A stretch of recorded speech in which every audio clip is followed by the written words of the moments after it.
nanonood po sa YouTube at sa Facebook Live kanina, tumutulo po ang luha ko. Pilipinas nating mahal. Hindi ko alam kung may gobyerno pang bansang ito. Wala nang gobyerno. Kung ano ang puso mayroon ang mga namumuno ng Philippine National Police. Abusado. General Marbil, you have to be called out. You are the chief of the Philippine National Police.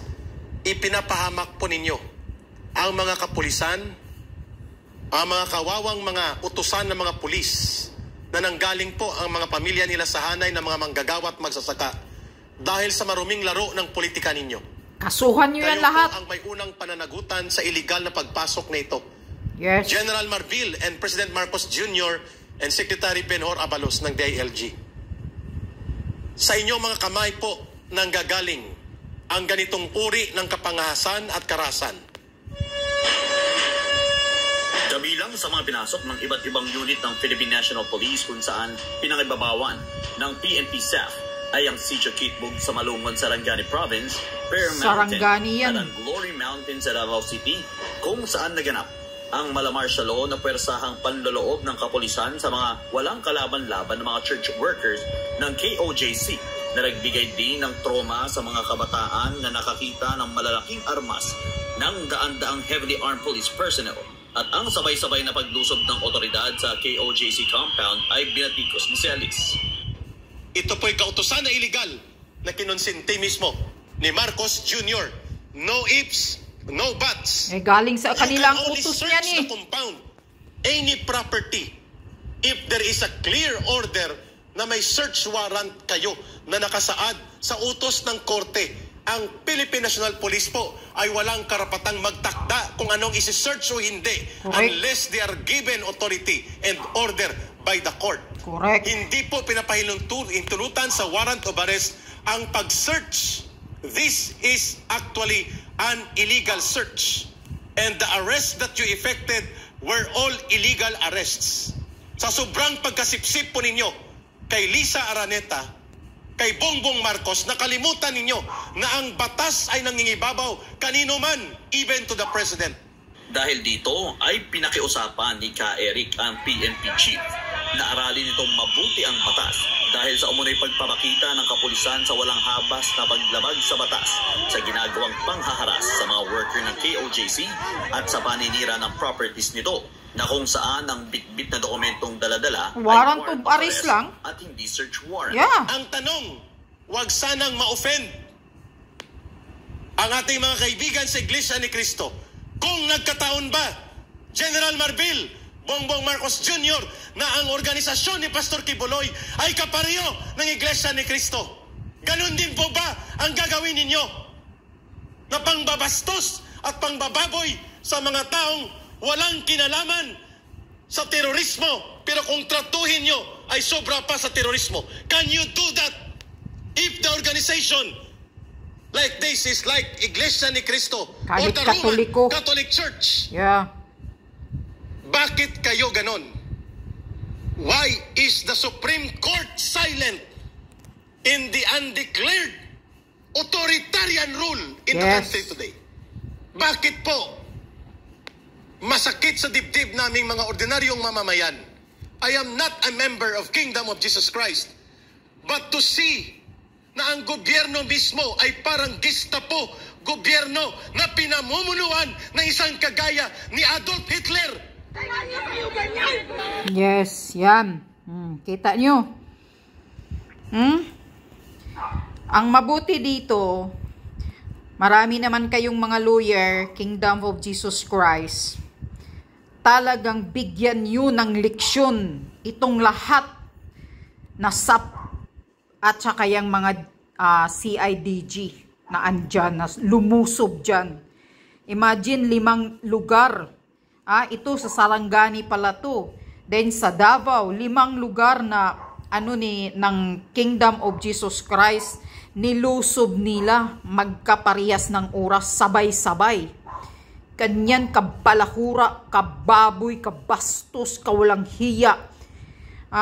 Itong gobyernong ito. Kayo mga SAP, nasa gobyerno kayo, na mga pulis kayo, pero kayo mismo ang lumabag sa batas. Alam nyo ang batas. na wala kayong bitbit na search warrant. Hindi dapat ninyo sinusunod ang utos or mando ng demonyong ninyong hari. Dahil kapag kayo'y makulong, hindi naman siguro kayo pakakainin ng demonyo ninyong hari ang pamilya ninyo. Kawawa lang kayo. Kapag kayo'y makulong, kawawa ang pamilya ninyo at matatanggal pa kayo sa serbisyo ninyo. Kaya mga lawyers ng Kingdom of Jesus Christ, huwag niyong palampasin ito. Kasuhan niyo silang lahat. Tingnan natin ang tapang nila. Mga abusado din kayo para kayong lumusob na may terorista, para kayong lumusob na hinahanap ninyo ang isang like Bin Laden.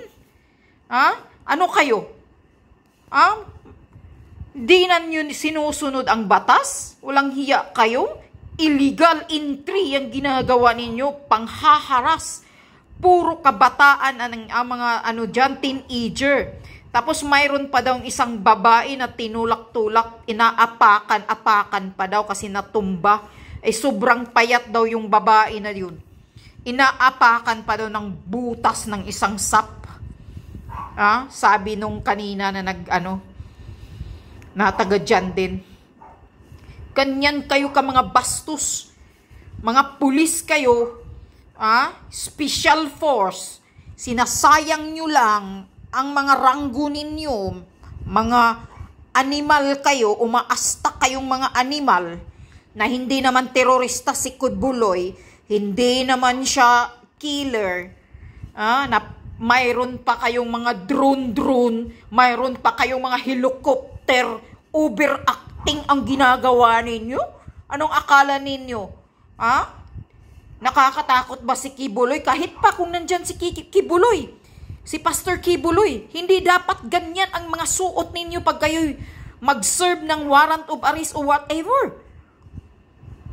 Sobrang OA ninyo, mga pakita, pasikat kayo, pero tingnan lang natin. Sana tuluyan talaga kayong kasuhan. Huwag nyo talagang palampasin ito. Nakakaawa yung mga kingdom, mga members dyan. Na truma na yan. Imagine, ang dami-dami nila. Walang hiya. Parang lumusob ng, nilulusob yung mga terorista. Lumusob kayo doon sa bundok. Doon kayo, lusobin nyo yung mga NPA. Tingnan natin ang tapang ninyo. Kung matapang ba kayo. Doon kayo magporma ng ganyang mga gear ninyo, mga suot ninyo, may drone ninyo, helicopter ninyo, mga jutang ina ninyo. Kayo ang mga pulis, pero kayo ang mga lumabag sa batas. Nakalimutan nyo na ba ang batas? Dahil nagsunod-sunuran kayo, himod sip-sip bayag kayo kang Marcos? Bangag? Kaya nakalimutan nyo na ang batas? Pag natuluyan kayo, pag nakulong kayo, na-dismiss kayo sa trabaho, tingnan lang natin kung pakakainin ba ni Bangag Jr. yung pamilya ninyo. Tingnan lang natin, tuluyan nyo talaga to. Huwag nyong palampasin itong mga umaastang animal, mga hinayupak na mga sap, na parang pasikat ang mga laro. Akala nila sikat sila.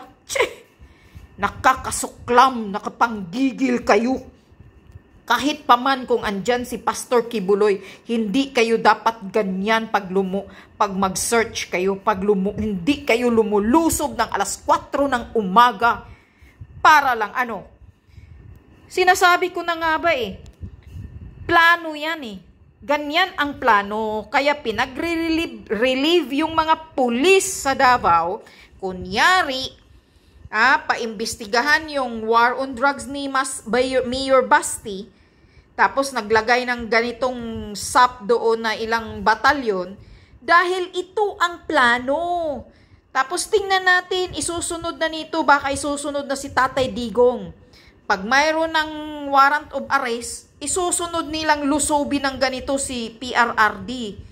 Kasi parang mga Sabi pa ng kanina yung inimbestigahan na nagsasalita taga Kingdom of Jesus Christ, sabi niya parang mga sabog ang mga sap daw na lumusob. Sino yun yung kanina, yung tao na yun? Sino ang pangalan yun? Parang mga sabog. Siguro, baka nakapulburon bago lumusob. Kasi umaastang mga hinayupak eh. Na kayo ang magprotekta sa mga sibilyan, sa mga ordinaryong tao, pero kayo ang nanghaharas. Hindi ganyan. Kahit pa man kung mayroon kayong search warrant, hindi ganyan ang asta ninyo. Dahil hindi terorista, hindi kriminal si Pastor Kibuloy. Tandaan nyo yan. Nilabag nyo ang batas, kawawa lang kayo pag makulong kayo. Sana makulong kayong lahat. Bigyan nyo ito ng leksyon. Dahil si Pastor Kibuloy nga, na malaking tao, medyo may kaya ang buhay, ginaganito pa ng putang inang gobyernong ito, papaano na kaya tayong mga ordinaryong Pilipino? Yan ang tandaan ninyo, mga taong bayan. Kaya dapat talagang kumilos na tayong lahat. Dahil sobra na panglalabis, pangbababoy na ito sa karapatan nating lahat na mga mamamayang Pilipino. Walang hiyang gobyernong ito. Sana kayo ang bitarin ni kamatayan, mga hinayupak kayo.